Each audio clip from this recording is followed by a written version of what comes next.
in terms of energy, like overall energy, I must correct what I said in the previous episode about what spirituality is. So let me say more specifically, spirituality is the understanding of spiritual energy and how it affects everyone and everything. Yeah, let's box the idea of spirituality to be more in terms of spiritual energy.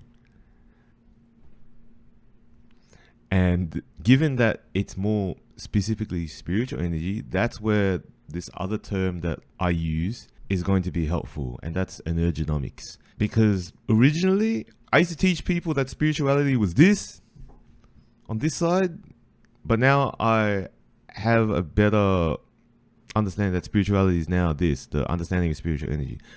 But this thing I was talking about before that I used to teach people, this is what I used to tell people spirituality is. I used to tell people spirituality is the economy of energy.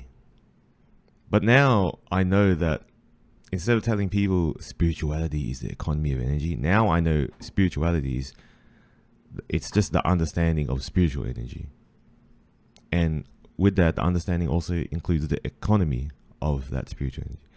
But when we talk about just all energies in general, when we're talking about all these energies, whether it's spiritual, non-spiritual, physical, non-physical, metaphysical, everything that's biblical, when we talk about all that, I want to call that, because I do call that, energenomics. And I called it energenomics because with the original definition of the economy of energy, it's just economics and energy make energenomics. See, man, that's gonna be like a new that's gonna be a new subject in academia, and everyone's gonna be like, oh yeah, what did you major in? Oh, I majored in sciences. I did a Bachelor of Science and I did a PhD and a master's in energenomics. Like, oh, you must be spiritual as well. No, I'm not spiritual. I'm just an energenomist. Energenomist? Whatever, you guys, academia will figure out the nomenclature for all that later. But yeah, that's got to do with all energy and how all types of energy works. And I have to say energenomics because energenomics is the category where spiritual energy can fit into. Because if we're talking about an economy of energy where spiritual energy doesn't exactly fit into, like emotion and all that, it doesn't fit into, then maybe we could just talk about just the relative general sciences like physics or chemistry or biology or wherever else you want to talk about specific types of energy. Is there a subject for that? Is there a specific field of study for that?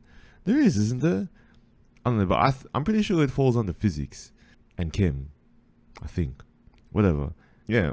A good way to understand why I want this idea of energenomics to be understood alongside with spirituality is because, in a sense, it is the basis of spirituality.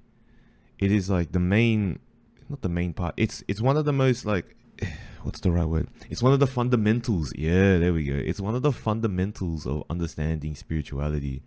Because without this fundamental, understanding spirituality may be a lot more difficult. It's like one of it's the foundations. Like it's one of the main things you need to get your head around.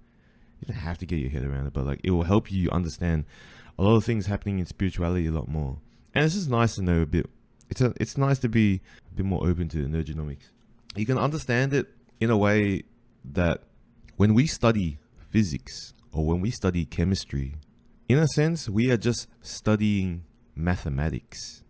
I don't go to people like, oh yeah, I'm a mathematician, when all I am is just an engineer. You are a mathematician, 100%. But you're more specifically understood to be in a specific scope, which is engineering. Just like with energenomics, you're all energenomicists, but you're more specifically spiritualists with spirituality. Ooh.